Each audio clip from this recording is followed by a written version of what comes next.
Hi everyone, welcome back to my channel. Today video వచ్చేసి గోంగూర ఎండుమిరప పచ్చడి ఏ విధంగా చేయాలో చూపించబోతున్నాను. ముందుగా అయితే 2 పెద్ద సైజు గోంగూర కట్టలు అయితే తీసుకున్నాను. ఆకులు కట్ చేసి 3 టైమ్స్ దాకా అయితే వాష్ చేసి పక్కన పెట్టేసుకున్నాను. తర్వాత స్టవ్ ఆన్ చేసి కళాయి పెట్టుకున్నాను. 2 స్పూన్స్ దాకా ఆయిల్ వేసుకొని ఎండుమిర్చి అయితే వేయించుకోవాలి. గోంగూరకు సరిపడా ఎండుమిర్చి తీసుకున్నాను. ఈ ఎండుమిర్చి లైట్గా అంటే మీడియం ఫ్లేమ్ మీద దోరగా వేయించుకోవాలి. ఎక్కువగా వేయించకూడదు. చట్నీ అనేది టేస్ట్ మారిపోతుంది మిర్చి ఎక్కువగా వేయిస్తే. ఈ ఎండుమిర్చి వేయించిన తర్వాత అదే ఆయిల్లో 1 స్పూన్ అయితే ధనియాలు, కొంచెం తక్కువ మెంతులు, జీలకర్ర తీసుకొని ఈ మూడింటిని కలిపి మళ్ళీ అదే ఆయిల్లో వేయించుకోవాలి. ఇవి కూడా ఫ్రై అయిపోయిన తర్వాత పక్కన తీసి పెట్టుకోవాలండి ప్లేట్లో. ఇవి పూర్తిగా చల్లారనివ్వాలి. ఫస్ట్ టైం నా ఛానల్ చూస్తున్నట్లయితే ప్లీజ్ సబ్స్క్రైబ్ మై ఛానల్ అండి. ఈ విధంగా వేగిన తర్వాత ప్లేట్లో తీసి పక్కన పెట్టాను. అదే ఆయిల్లో ఇంకో స్పూన్ ఆయిల్ వేసుకొని గోంగూరను వేయించుకోవాలి.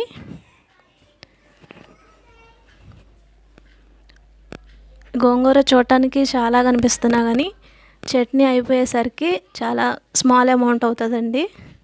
ఆకుకూర ఎప్పుడైనా అలాగే ఉంటుంది.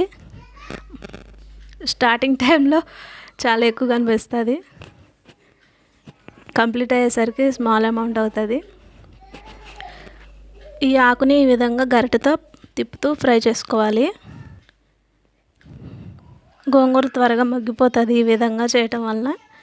మీడియం ఫ్లేమ్ మీద చేసుకోవాలండి.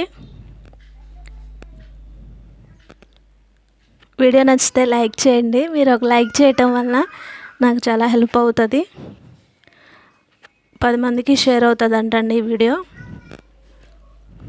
ఈ విధంగా గరిటెతో తిప్పుతూ ఉండాలి. ఈ స్టేజ్ వరకు చూడండి, తిప్పుతూనే ఉండాలి కంటిన్యూస్గా, లేకపోతే అడుగంటిపోతుంది అలానే వదిలేస్తే. పూర్తిగా మెత్తగా అయిపోయింది, మొత్తం మగ్గిపోయింది.